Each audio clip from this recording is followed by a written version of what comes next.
He recently served as chair of the NAACP. I have the honor, distinct honor, of welcoming Julian Bond.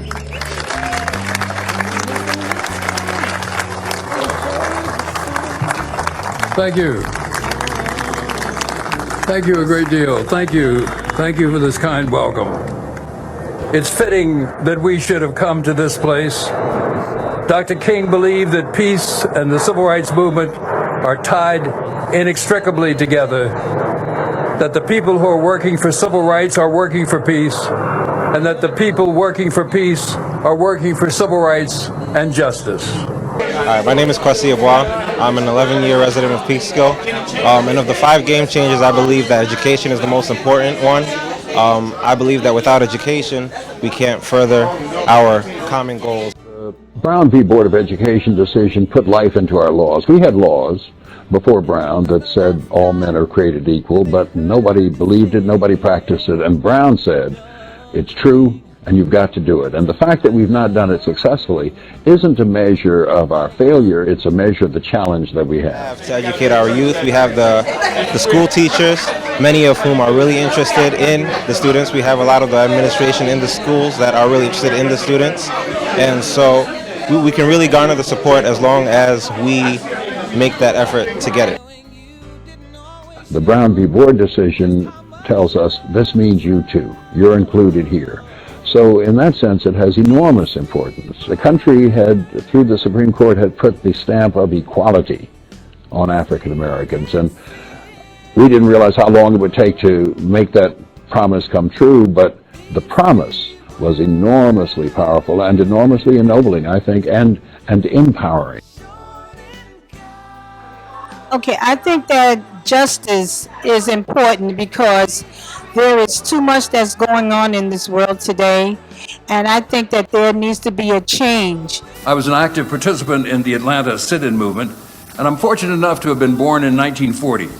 Too soon to be a baby boomer, but old enough to have been eyewitness to and participant of much of civil rights history. But he meant a story in the paper, Dateline, Greensboro, North Carolina, whose headline read, Students sit in for the third day. It told how for the third day in a row, college students from North Carolina A&T University in Greensboro sat in at a Woolworth's lunch counter. It described their demeanor, how they behaved, how they were dressed. It was like a handbook on how to sit in. Yes, I said, I'd seen that story. What do you think about it, he demanded, and I answered, I think it's great.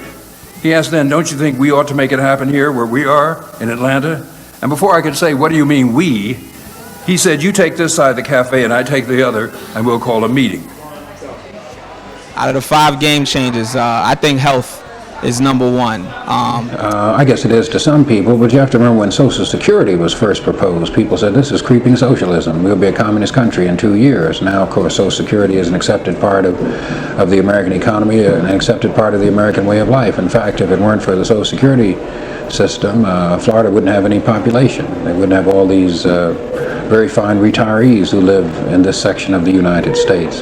Every time there's been some suggestion of human progress made, its enemies have tried to discredit it by calling it names, and socialistic and socialism, communistic, those are bad words in America.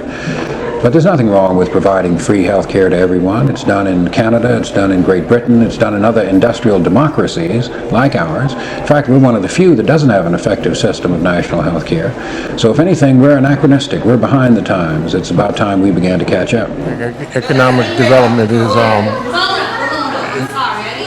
is what we should be concentrating on, because that is what a community is all about. And that's what this community is all about.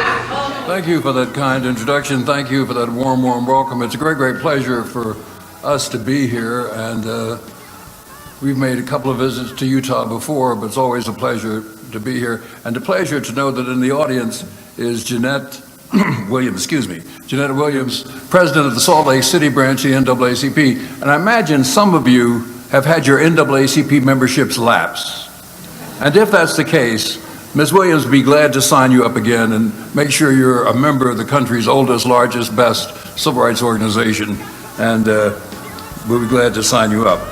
Now, the title of this